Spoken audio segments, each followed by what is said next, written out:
Hello commandos, welcome to biometrics classes online. और coordination compounds पर हम लोग बात कर रहे हैं। कोऑर्डिनेशन केमिस्ट्री के बारे में बात कर रहे थे। तो कोऑर्डिनेशन केमिस्ट्री का जो टॉपिक हम लोग अभी ले रहे थे, जो टॉपिक हमारा चल रहा था वो था क्रिस्टल फील्ड थ्योरी। हम लोग बात कर रहे थे क्रिस्टल फील्ड थ्योरी के बारे में। इसके पहले हमने बात किया वर्नर्स कोऑर्डिनेशन थ्योरी के बारे में। तो वर्नर्स कोऑर्डिनेशन थ्योरी क्या कहता है कि सेंट्रल मेटल एटम या आयन के पास दो टाइप की बैलेंसी होती है। Total two type of valencies are related with the central metal atom और ion. One of them is ionisable and one of them is non ionisable. एक आयनिक प्रकृति की और एक अनायनिक प्रकृति की।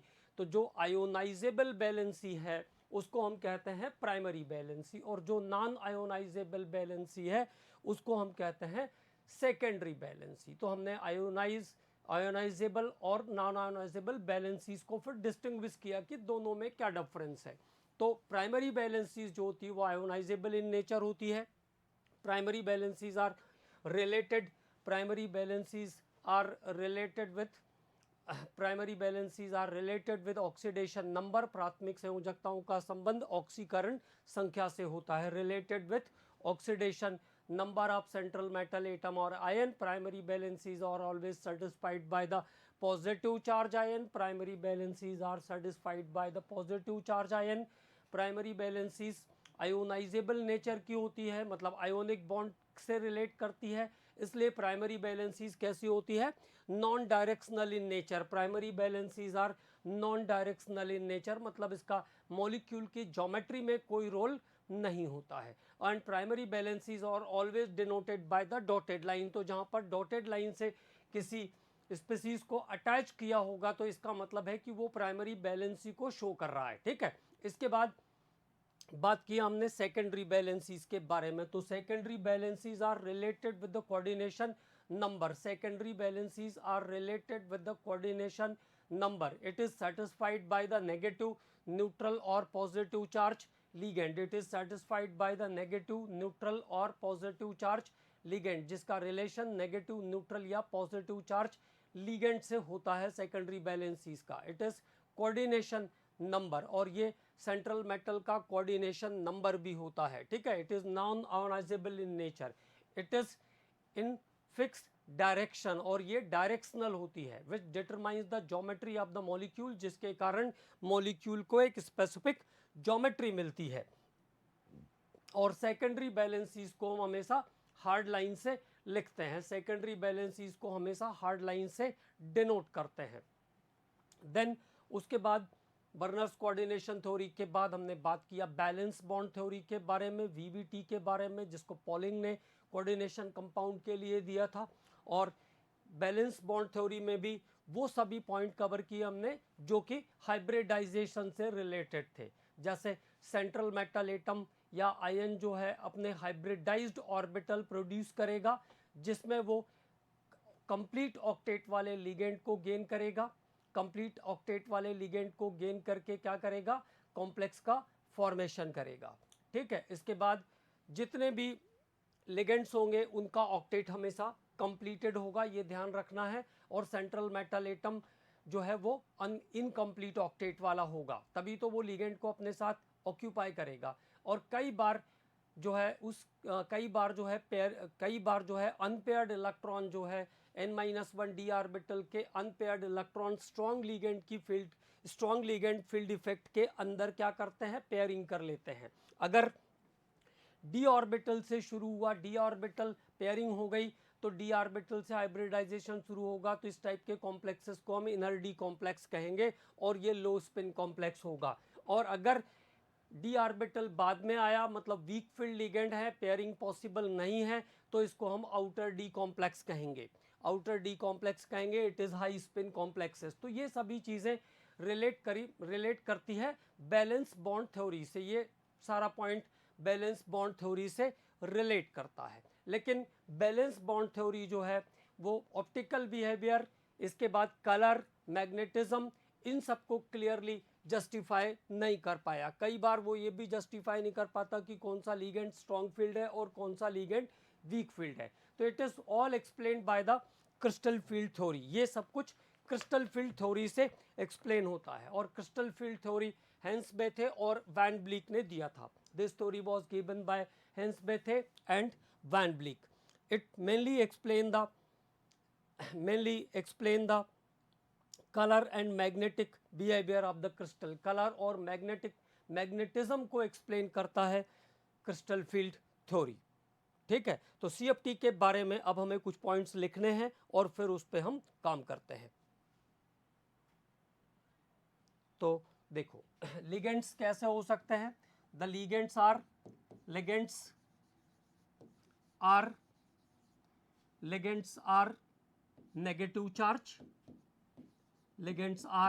negative charge, neutral like ammonia, carbonyl ligands are negative charge, neutral and positive charge भी लिगेंड हो सकते हैं। तो लिगेंड्स कैसे होंगे, नेगेटिव चार्ज, न्यूट्रल और पॉजिटिव चार्ज। ठीक है, तो ligands are neutral, negative charge and positive charge जो सेंट्रल मेटल एटम के साथ अटैच होंगे। ठीक है, according to CFT the bonding in complex compound is purely ionic. पहला point, according to CFT, according to crystal field theory, according to crystal field theory the bonding, according to crystal field theory, according to crystal field theory the bonding in complex ion, the bonding in complex ion, the bonding in complex ion, the bonding in complex ion, the bonding in complex ion is purely electrostatic, is purely electrostatic, is purely electrostatic or ionic, purely electrostatic, ionic या purely electrostatic bond बनाएगा central metal atom किसके साथ, ligand के साथ। तो पहला point ये है, the ligand according to crystal field theory क्या ध्यान रखना है, पहली बात क्या ध्यान रखना है, the bonding in complex ion is purely electrostatic, the bonding in complex bonding in coordination compound is purely ionic or electrostatic, the ligand atoms are, अगला पॉइंट,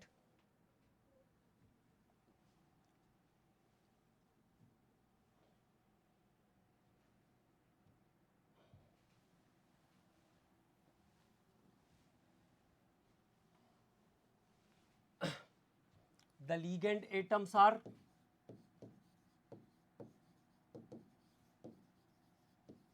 या सीधे सीधे देख लेते हैं, the ligands are ionic, the ligands are ionic, the ligands are ionic और ligand हमेशा कैसे होंगे, आयोनिक होंगे, the ligands are ionic like, अभी हम लोगों ने उसके बारे में बात किया था, like F-, Cl-, Cn-, Br-, OH-, तो लिगेंड कैसे हैं, आयोनिक है, the ligands are ionic, ligands are ionic as negative point charge, at as negative point charge. तो इसको अगर उसके ऊपर नेगेटिव चार्ज है तो उसको हम क्या बोलेंगे, negative point charge. If ligand molecules are neutral, अगली बात, if ligand molecules are neutral, ligand molecules are neutral, ligand molecules are neutral, और अगर मान लो लिगेंड्स कैसे हैं, न्यूट्रल हैं, ligand molecules are neutral, these are regarded to, these are considered as, are regarded भी कह सकते हैं, regarded as point dipole, point dipole, तब इसको क्या बोलेंगे हम, point dipole बोलेंगे। अगर मान लीजिए लिगेंड्स पे नेगेटिव चार्ज है तो सीधे सीधे इसको नेगेटिव पॉइंट चार्ज कहेंगे, और अगर लिगेंड जो है वो अनचार्ज है, न्यूट्रल है, तो इसको क्या बोलते हैं, it is considered as point dipole, point dipole, point dipole, इसको क्या कहेंगे, पॉइंट डाइपोल कहेंगे। तो अगली बात ये ध्यान रखनी है कि अगर लिगेंड्स न्यूट्रल हैं तो इसको हम पॉइंट डाइपोल कहेंगे। It is known as point dipole. In case of point dipole, in case of point dipole, the negative charge portion, the negative charge part attracted towards central metal atom or ion, attracted towards central metal atom or ion, metal atom और ion। यहाँ पे क्या होगा, अगर ligand neutral है, जैसे ammonia कैसा है, न्यूट्रल लिगेंड है, लेकिन यहाँ पे जब हम CFT की बात करेंगे तो देखो ये भी कैसा हो गया, इस पे पार्शियल चार्ज आ जाएगा। ये कैसे है, पार्शियल पॉजिटिव चार्ज, और ये कैसा है, पार्शियल नेगेटिव चार्ज। तो ये वाला हिस्सा किधर होगा, सेंट्रल मेटल एटम या आयन की तरफ होगा। तो इसका नेगेटिव चार्ज पोर्शन किधर पे रहेगा, सेंट्रल मेटल एटम या आयन की तरफ रहेगा। तो ये भी as a negative dipole considered होगा, ये ध्यान रखना है। ठीक, तो दो इंपॉर्टेंट बातें अभी तक हम लोगों ने कर लिया। लिगेंड्स जो है अगर नेगेटिव चार्ज है तो उसको, नेगेटिव चार्ज लिगेंड है तो उसको हम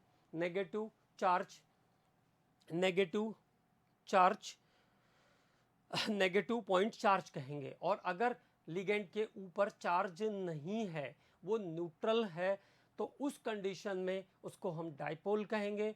और इस डाइपोल का जो नेगेटिव पार्ट है उसका अट्रैक्शन, उसका जो पॉइंटिंग होगा वो किसकी तरफ होगा, सेंट्रल मेटल एटम या आयन की तरफ होगा। अगला पॉइंट, अगले और क्या इंपॉर्टेंट पॉइंट्स हैं इसमें, तो उसके बारे में वन बाय वन बात करते हैं। थर्ड पॉइंट पे आते हैं। अब थर्ड पॉइंट क्या है, तो देखिए, सेंट्रल मेटल एटम और ion,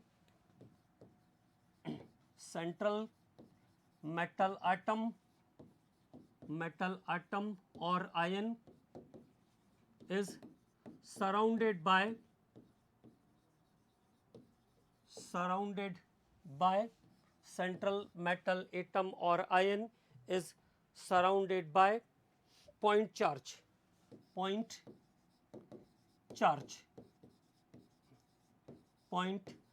central metal atom or ion is surrounded by point charge or point dipole।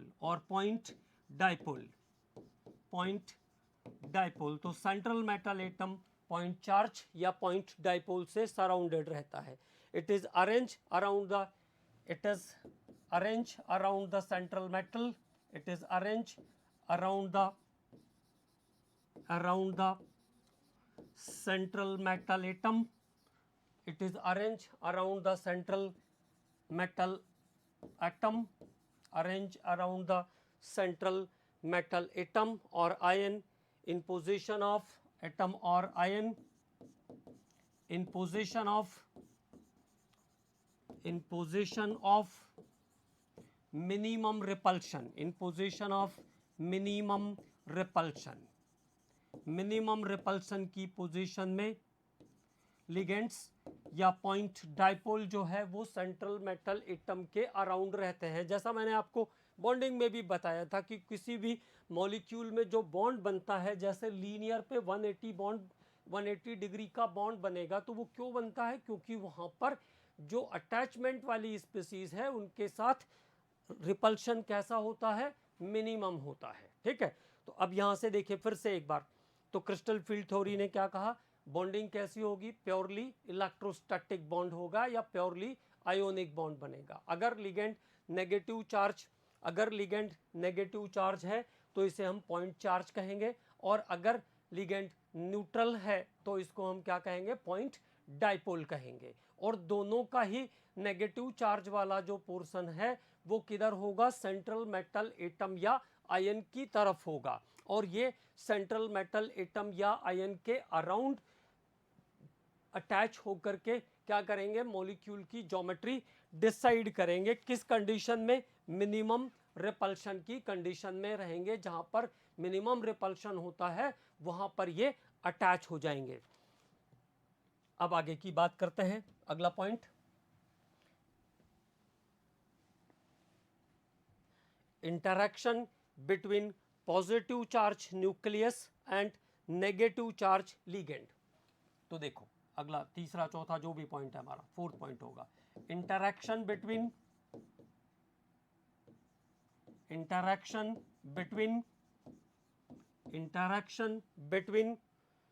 positive charge nucleus, interaction between positive charge nucleus, interaction between positive charge nucleus and interaction between positive charge nucleus and negative charge ligand. Negative charge ligand are of two types, तो positive charge metal atom और negative charge ligand के बीच दो type का interaction force काम करेगा। तो interaction between positive charge nucleus and negative charge ligand are of two types. ठीक है, चाहे वो पॉइंट डाइपोल हो चाहे क्लियर नेगेटिव चार्ज हो, उसका नेगेटिव चार्ज एंड ही किधर है, सेंट्रल मेटल एटम की तरफ है। तो अब यहाँ पे positive charge central metal, positive charge nucleus का मतलब है positive charge central metal atom, और लिगेंड के बीच दो टाइप के फोर्सेस काम करेंगे। तो नंबर 1 पहला जो फोर्स है पॉजिटिव चार्ज नेगेटिव चार्ज, तो कौन सा फोर्स काम करेगा यहाँ पे, अट्रैक्शन फोर्स काम करेगा। तो attractive forces arises, there are attractive forces, there are attractive forces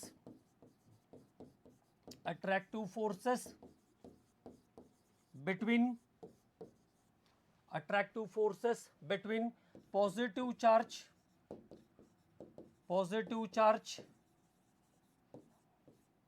central metal ion and ligands।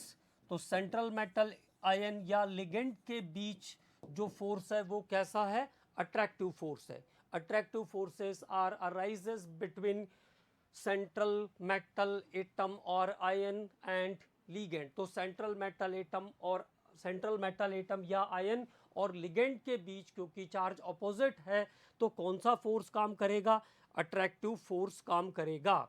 ठीक है, जैसे मान लीजिए Fe है, तो अगर Fe3+ है और यहाँ पे ये साइनाइड से अटैच हो रहा है, तो साइनाइड का नेगेटिव चार्ज कार्बन इधर की तरफ आएगा, है ना, साइनाइड का नेगेटिव चार्ज कार्बन और आयरन का पॉजिटिव चार्ज, तो कौन सा फोर्स हुआ, अट्रैक्टिव फोर्स हुआ।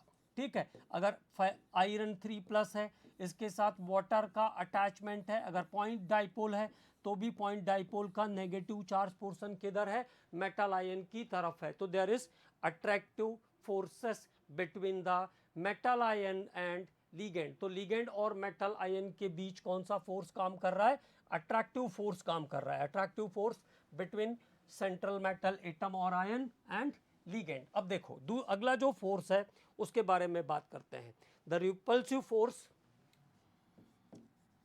The repulsive force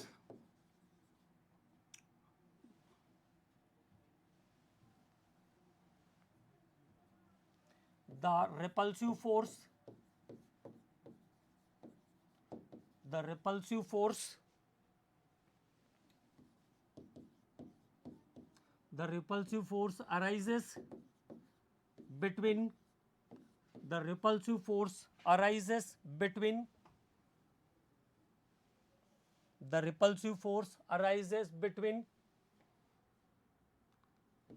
electron present in central metal ion and lone pair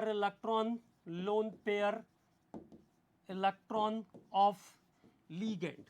तो यहां पे कौन सा फोर्स काम करेगा, रिपल्सिव फोर्स काम करेगा। सबसे इंपॉर्टेंट CFT का यही पॉइंट है जिसको आपको समझना है कि CFT हुआ क्यों, मतलब क्रिस्टल फील्ड स्टेबलाइजेशन या क्रिस्टल फील्ड स्प्लिटिंग होती ही क्यों है, ऑर्बिटल T2G और EG बन क्यों गए, उसके बारे में हमको समझना है। तो उसके लिए सबसे इंपॉर्टेंट पॉइंट यही है। बाकी क्लियर हो गया कि लिगेंड पॉइंट चार्ज होते हैं, अगर वो नेगेटिव है तो नेगेटिव पॉइंट चार्ज कहेंगे, और अगर वो न्यूट्रल हैं तो उसको हम पॉइंट डाइपोल कहेंगे। दोनों का फेस किधर होगा, मेटल एटम या आयन की तरफ होगा, और वो मिनिमम रिपल्शन की कंडीशन में मेटल एटम के चारों तरफ अरेंज होते हैं। मिनिमम रिपल्शन की कंडीशन में मेटल एटम के चारों तरफ अरेंज होते हैं। लिगेंड और मेटल का जो पॉजिटिव चार्ज हिस्सा है उसके बीच जो फोर्स काम करेगा वो कैसा है, अट्रैक्टिव फोर्स है। अट्रैक्टिव फोर्स से भी क्रिस्टल फील्ड स्प्लिटिंग से कोई मतलब नहीं। केवल स्प्लिटिंग कहाँ पे होगी, देखो स्प्लिटिंग किस कारण से होगी वहां पे बात करना है। तो the repulsive force arises between electron present in central metal atom या आयन। इलेक्ट्रॉन जो होंगे सेंट्रल मेटल एटम या आयन, जैसे डी ऑर्बिटल में इलेक्ट्रॉन प्रेजेंट है, और इलेक्ट्रॉन और लिगेंड भी अपने साथ क्या ला रहा है, लोन पेयर ऑफ इलेक्ट्रॉन ला रहा है। तो लोन पेयर इलेक्ट्रॉन ला रहा है और यहां पर भी इलेक्ट्रॉन प्रेजेंट है, तो इसके बीच क्या होगा, इसके बीच रिपल्सिव फोर्स बढ़ेगा, और रिपल्सिव फोर्स बढ़ने के कारण एनर्जी बढ़ेगी, और एनर्जी बढ़ेगी तो ऑर्बिटल, क्योंकि डी ऑर्बिटल जो 5 डी ऑर्बिटल हैं वो उनका ओरिएंटेशन अलग अलग है, इसलिए वो दो हिस्से में स्प्लिट हो जाएंगे। तो this is the main cause of splitting of orbital. So what happens here, the repulsive force arises between electron present in the central metal atom or ion and lone pair electron of ligand. Electron present in central metal atom or ion and the lone pair electron of ligand. As result of this repulsive force, as result of these repulsive forces, as result of these repulsive forces, as result of these repulsive forces, the d orbitals are the d orbitals are the d orbitals are the d orbitals are split into two types. The d orbitals are split into two types, that is T2G threefold degenerated, threefold degenerated, threefold degenerated, threefold degenerated, and easy, it is twofold degenerated, twofold degenerated, twofold degenerated. तो repulsive forces के कारण, repulsive force कहाँ से आया, repulsive force आया lone pair electron of ligand और metal ion के पास जो इलेक्ट्रॉन प्रेजेंट हैं उनके बीच जो रिपल्सिव फोर्स लगा, उस रिपल्सिव फोर्स के कारण जो डी के 5 ऑर्बिटल थे जिनकी सेम एनर्जी थी वो दो हिस्से में स्प्लिट हो गए। अब उनकी एनर्जी बट गई है, मतलब एनर्जी का बंटवारा हो गया। एनर्जी का बंटवारा मतलब ऑर्बिटल्स का स्प्लिटिंग हो गया। ऑर्बिटल स्प्लिट हो जाएंगे तो 2 into 2 sets, that is T2G threefold degenerated and EG twofold degenerated. तो इस तरीके से ऑर्बिटल दो हिस्से में बट जाएंगे T2G and EG on the basics of their orientation, on the basics of their orientation, अपने ओरिएंटेशन के बेस पर ये ऑर्बिटल दो हिस्से में बट जाएंगे। तो एक लाइन और बढ़ा लेते हैं, on the basics of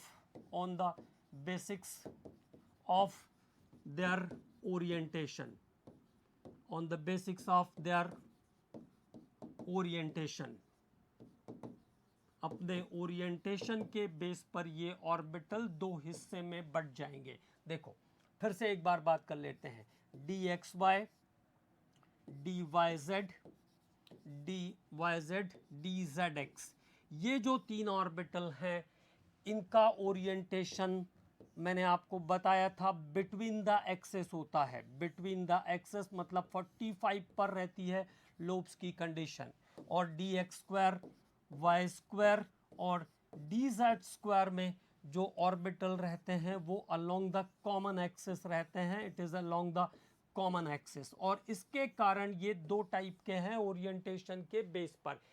इन तीनों में 45 का एंगल और ये अलोंग द कॉमन एक्सिस, तो दो टाइप के ये शुरू से ही थे। लेकिन इनिशियली क्या होता है, इनकी एनर्जी सेम होती है, तो all of them are degenerated. सभी कैसे थे, डीजेनरेटेड थे। लेकिन डीजेनरेटेड का मतलब जिनकी एनर्जी सेम थी। और जब लिगेंड जो है सेंट्रल मेटल एटम या आयन पर अटैक करता है, या सेंट्रल मेटल एटम या आयन लिगेंड को अट्रैक्ट करते हैं, उस समय मेटल एटम तो पॉजिटिव चार्ज है, तो पॉजिटिव चार्ज मेटल एटम और लिगेंड के बीच कौन सा फोर्स आएगा, फोर्स ऑफ अट्रैक्शन आएगा, ठीक है। लेकिन मेटल एटम और आयन के पास जो इलेक्ट्रॉन बचा हुआ है और लिगेंड के जो इलेक्ट्रॉन है उनके बीच रिपल्शन के कारण क्या होगा, स्प्लिटिंग होगी।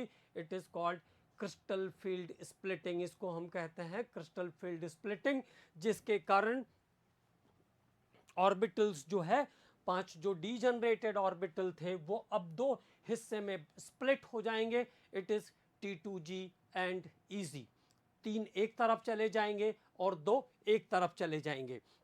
अब अलग अलग कॉम्प्लेक्सेस में इनका जो स्प्लिटिंग होगा वो अलग अलग होगा, ऑक्टाहेड्रल में अलग और टेट्राहेड्रल कॉम्प्लेक्सेस में अलग तरीके से स्प्लिट होते हैं। ऑक्टाहेड्रल कॉम्प्लेक्सेस की बात अगर हम करेंगे तो यहाँ पर जो दो कॉमन एक्सेस वाले लिगेंड हैं वहाँ पर रिपल्शन फोर्स ज़्यादा होता है, इसलिए रिपल्सिव फोर्स ज़्यादा होगा, हाईली रिपेल होंगे तो उनकी एनर्जी बढ़ जाएगी और वो T2G की एनर्जी ऑक्टाहेड्रल कॉम्प्लेक्सेस में कम हो जाएगी। तो T2G और EZ का स्प्लिटिंग ये है क्रिस्टल फील्ड स्प्लिटिंग, इसके कारण ही कलर का ओरिजिन भी होता है क्रिस्टल में, ये बात भी ध्यान रखेंगे, ठीक है। तो ये हुआ आपका क्रिस्टल फील्ड स्प्लिटिंग क्यों हो जाती है उसके बारे में हम लोगों ने बात किया। अब बात करते हैं ऑक्टाहेड्रल कॉम्प्लेक्सेस में, जरा देखते हैं कि ये कैसे होती है और क्या होती है। तो अब कॉम्प्लेक्स के अकॉर्डिंग आ जाते हैं। तो इन case of octahedral complex, octahedral complex, तो स्प्लिटिंग समझ में आ गया। स्प्लिटिंग कैसे, क्या क्यों हुआ स्प्लिटिंग, जब लिगेंड सेंट्रल मेटल एटम या आयन पर अटैक करेगा तो लिगेंड के लोन पेयर इलेक्ट्रॉन और मेटल एटम के इलेक्ट्रॉन के बीच रिपल्सिव फोर्स काम करेगा और उस रिपल्सिव फोर्स के कारण एनर्जी बढ़ती है, और एनर्जी के बढ़ने के कारण ऑर्बिटल दो हिस्से में स्प्लिट हो जाते हैं। This is called crystal field splitting, इसको हम कहते हैं क्रिस्टल फील्ड स्प्लिटिंग। ओके, अब बात करते हैं CFT for octahedral complex. CFT for octahedral complex, CFT for octahedral complex। तो अब आपको यहाँ तक समझ में आ गया कि इनिशियली जो d ऑर्बिटल होते हैं उनकी एनर्जी सेम होती है, वो डीजनरेटेड होते हैं, ठीक है। तो ऑक्टाहेड्रल कॉम्प्लेक्स में क्या होता है, इन एन ऑक्टाहेड्रल कॉम्प्लेक्स, तो ऑक्टाहेड्रल है तो 6 लिगेंड प्रेजेंट होंगे। तो in an octahedral complex, in an octahedral complex, octahedral complex, in an octahedral complex, in an octahedral complex 6 ligands are present, 6 ligands are present, 6 ligands are present, कुल 6 ligand present होते हैं, 6 ligands are present, 6 ligands are present at the vertex of regular octahedron, at the vertex of regular octahedron, at the vertex of regular octahedron, at the vertex of regular octahedron, at the vertex of regular octahedron, where the metal ion is present in the center, where the metal ion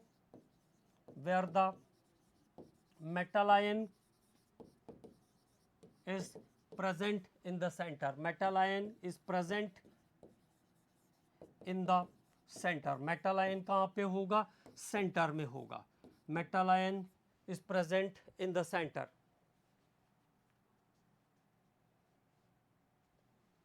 As ligand approach the central metal atom or ion, as the ligand approach the central metal atom or ion, at the central metal atom or ion, the central metal atom or ion, there is an increase in energy of d orbital. There is an increase in energy of, there is an increase in energy of d orbital, increase in energy of d orbital. तो d orbital की energy बढ़ेगी. यहाँ तक तो common ही बात आ रही है. अभी तक तो हम लोगों ने यहाँ तक पढ़ा ही था कि d ऑर्बिटल की एनर्जी क्या हो जाएगी, बढ़ जाएगी. जब भी लिगेंड अप्रोच करेगा सेंट्रल मेटल एटम और आयन को, तो d ऑर्बिटल की एनर्जी बढ़ जाएगी. The energy of d orbital increases as compared to free state. The dx square and y square are lobes are along the common axis. अब यहाँ पे अगली बात जो आ रही है वो important है.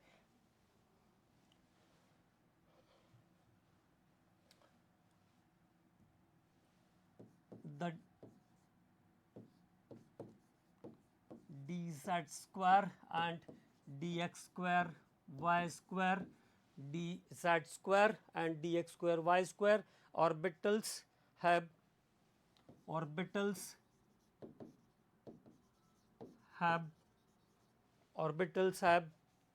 lobes along the axis, lobes along the axis, d orbital dx square और y स्क्वायर में लोब्स क्या होते हैं, along the axis होते हैं, lobes along the axis.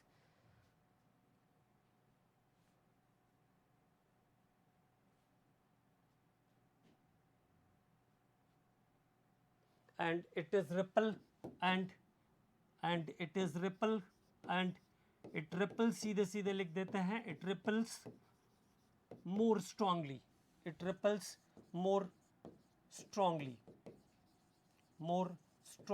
and its energy is higher, its energy is higher than dxy, dyz and dzx orbital. Okay, तो इन जो orbitals के एनर्जी है, मतलब जो T2g ऑर्बिटल है उसकी एनर्जी कम हो जाएगी और इजी ऑर्बिटल्स की एनर्जी ज़्यादा हो जाएगी. The dz square and dx square y square orbitals have lobe along the common axis. और इस ज्योमेट्री की कंडीशन में, ऑक्टाहेड्रन ज्योमेट्री की कंडीशन में lobe along the common axis है, इसलिए यहाँ पर रिपल्सिव फोर्स ज़्यादा होगा और ज़्यादा रिपल्सिव फोर्स के कारण इसकी एनर्जी बढ़ जाएगी. और इसकी एनर्जी बढ़ जाएगी तो इस एज कंपेयर टू T2g के कंपेयर में इसकी एनर्जी बढ़ जाएगी. ठीक है. द एनर्जी डिफरेंस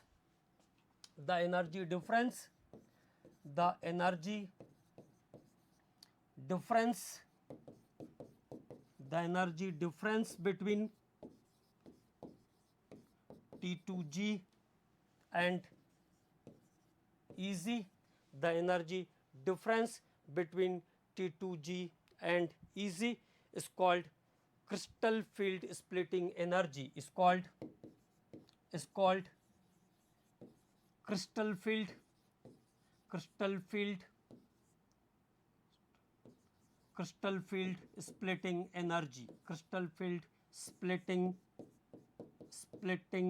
energy, और यहाँ पे इसको हम डेल्टा टी नॉट से शो करते हैं ऑक्टाहेड्रल कॉम्प्लेक्स के लिए. It is denoted by delta T not. Okay, तो क्रिस्टल फील्ड स्प्लिटिंग एनर्जी कहेंगे इसको हम. जितना भी एनर्जी गैप होगा T2g और EG के बीच, इसको हम कहेंगे क्रिस्टल फील्ड स्प्लिटिंग एनर्जी. अब देखो, इस क्रिस्टल फील्ड स्प्लिटिंग एनर्जी के बारे में भी हमको बात करना है. ठीक, तो देखो, इनिशियली ऑक्टाहेड्रल कॉम्प्लेक्स के अंदर इनिशियल जो डी ऑर्बिटल है वो कैसे हैं, डीजनरेटेड हैं। तो ये आपके डीजनरेटेड ऑर्बिटल्स हो गए। D orbitals in free metal state. तो ये पांचों के पांचों अभी कैसे हैं, डीजनरेटेड हैं। ठीक है, अब सेकेंड टाइम पर इनकी एनर्जी थोड़ी इंक्रीज होगी जब लिगेंड आना शुरू करेगा। लिगेंड आना शुरू करेगा तो एनर्जी थोड़ी इंक्रीज होगी।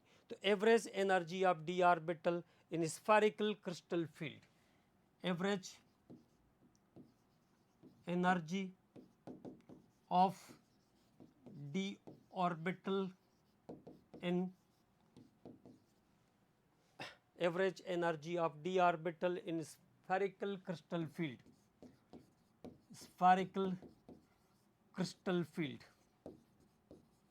तो थोड़ी एनर्जी लिगेंड के अटैक के कारण चेंज होगी, तो थोड़ी एनर्जी क्या हुई, बढ़ गई। अब अगली बात क्या थी कि जो कॉमन एक्सेस लोब वाले ऑर्बिटल हैं उनमें रिपल्शन ज़्यादा होगा। तो ये एवरेज वाला जो आपका सेकंड वाला जो पोर्शन है, जब एनर्जी थोड़ी नॉर्मल से बढ़ के आई तो तब भी ये पांचों कैसे हैं, एक साथ हैं।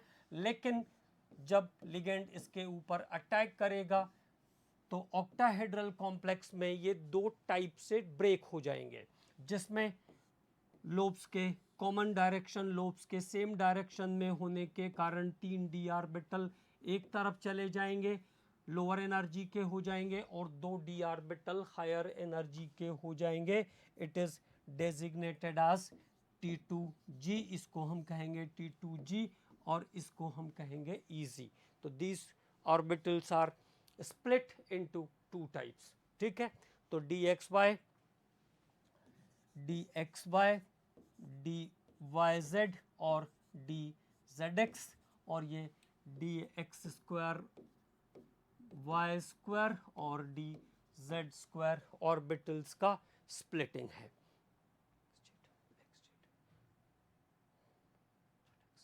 ठीक है, अब अगर ऐसा कंसीड करें हम कि इनकी कॉमन जो एनर्जी थी, एक ऑर्बिटल की एनर्जी अगर 2 डेका कूलम्ब कंसीड करें तो 5 डी ऑर्बिटल्स की एनर्जी, हाइपोथेसिस है ना, तो 5 डी ऑर्बिटल की एनर्जी कितनी हो जाएगी, 10 डेका कूलम्ब हो जाएगी। तो एवरेज एनर्जी कितनी होनी चाहिए, 10 डेका कूलम्ब होनी चाहिए। ऑक्टाहेड्रल कॉम्प्लेक्स की हम बात कर रहे हैं।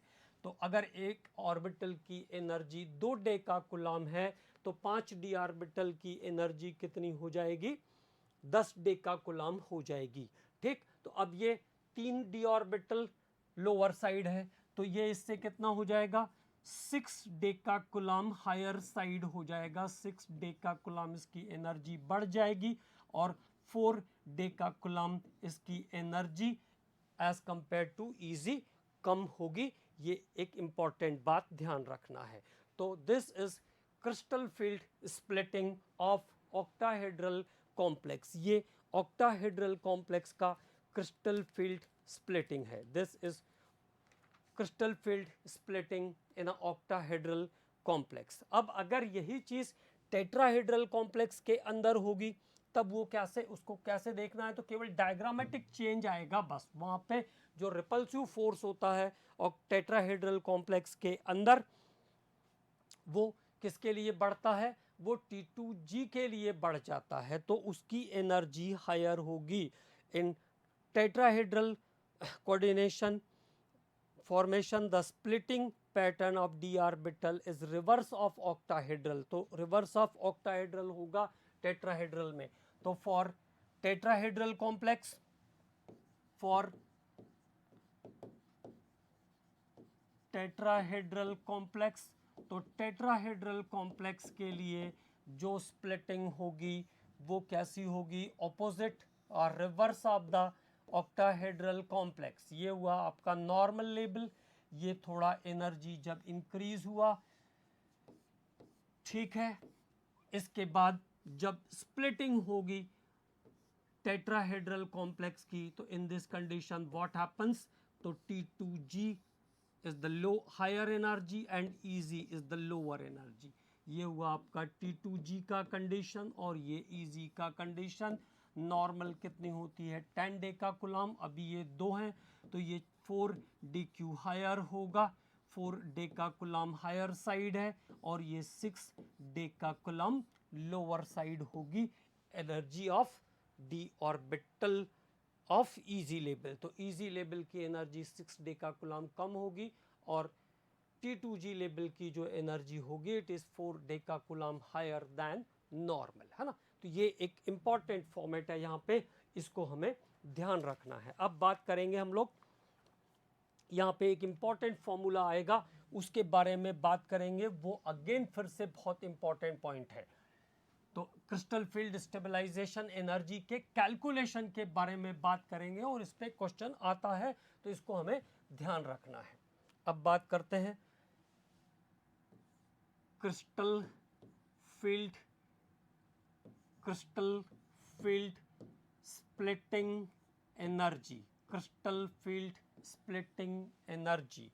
तो क्रिस्टल फील्ड स्प्लिटिंग एनर्जी के बारे में बात करते हैं। किसके लिए? पहले ऑक्टाहेड्रल कॉम्प्लेक्स के लिए। किसके लिए? ऑक्टाहेड्रल कॉम्प्लेक्स के लिए। तो CFSE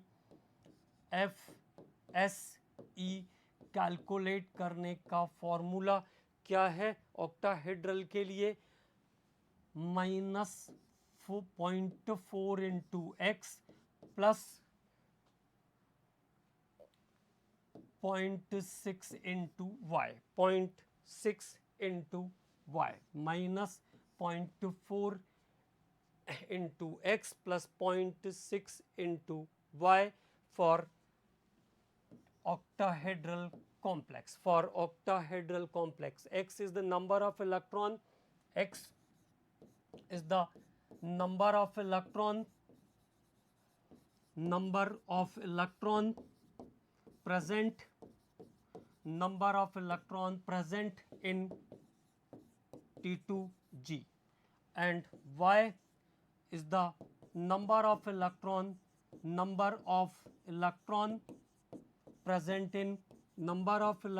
present in Eg, मतलब 2-fold डीजनरेटेड ऑर्बिटल्स में प्रेजेंट इलेक्ट्रॉन का नंबर है y, ठीक है। और नेगेटिव वैल्यू यहाँ पे इंडिकेट करती है नेट लोअरिंग ऑफ एनर्जी को। द नेगेटिव वैल्यू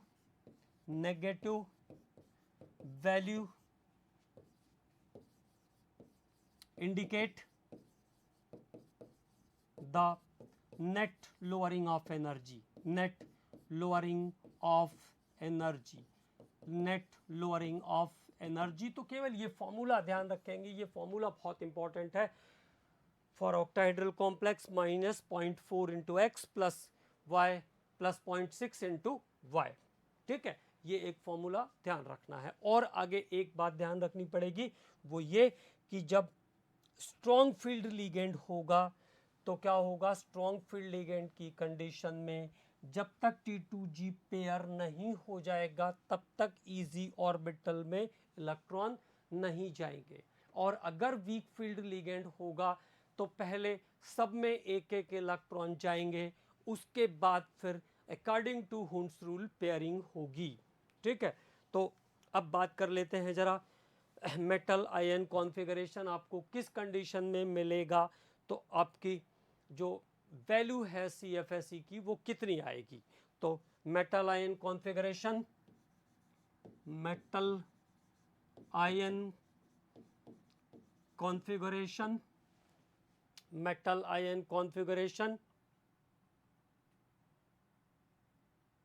किसके लिए जा रहे हैं हम लोग? पहले फॉर लो स्पिन कॉम्प्लेक्स। तो फॉर लो स्पिन कॉम्प्लेक्स तो पहले बात करेंगे लो स्पिन कॉम्प्लेक्स मतलब स्ट्रॉन्ग लिगेंड का कॉम्प्लेक्स।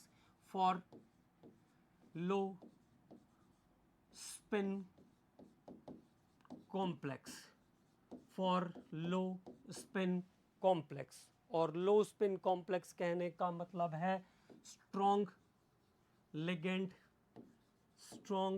लिगेंड का प्रेजेंस, ठीक है। तो